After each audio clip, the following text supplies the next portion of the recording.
If you want to figure out how to add a file to your web page, for example, a form or anything that's in a PDF format, all you have to do is follow these steps. You can locate the specific page that you would like to edit.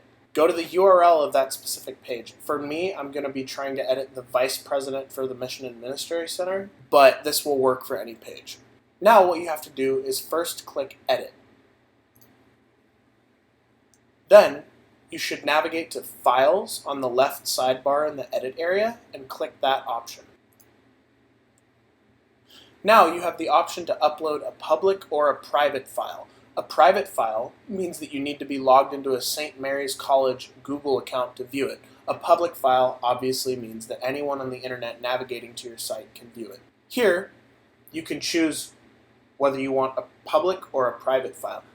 This is public, this is private. I've decided that I would like to upload a public file, so I'm going to click on Choose File. I'm going to navigate to the file that I wanted to upload, which I stored on my desktop and I called test.pdf.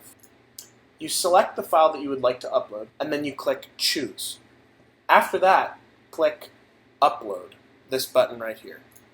Now you can decide whether you want the file to be listed on your web page or not.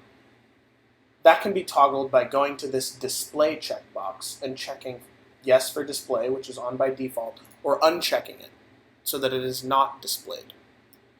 If you click Display, the link to this file will be at the bottom of the body area in your web page.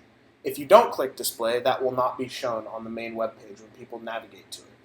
We recommend unchecking the display option because this doesn't show your file at the bottom of the page. That can look somewhat odd. If you uncheck display, you then can embed the file in another place in your page so that it flows with your content instead of having it at the bottom. For the sake of argument, we're going to assume that you don't check display since that's recommended. If you want to show your file in another portion of your page, you would uncheck display and then you would mouse over the link of the uploaded file. What you want to do is you want to right-click that and hit Copy Link. Now you have the link to the file. After you have that file link, then you can place it on your page. For example, if I wanted to link to this file in the body text, I would go to Basic Content or Header or wherever you wanted to link the file to, and you would go into the body text and you would create a link the normal way. You could mouse over this and create a link using the link button, and then you would just enter in the link of the file that you copied, which I'm not going to do because I don't want to deface this page. But after that, when you publish, people would be able to click that link and find the file that you uploaded.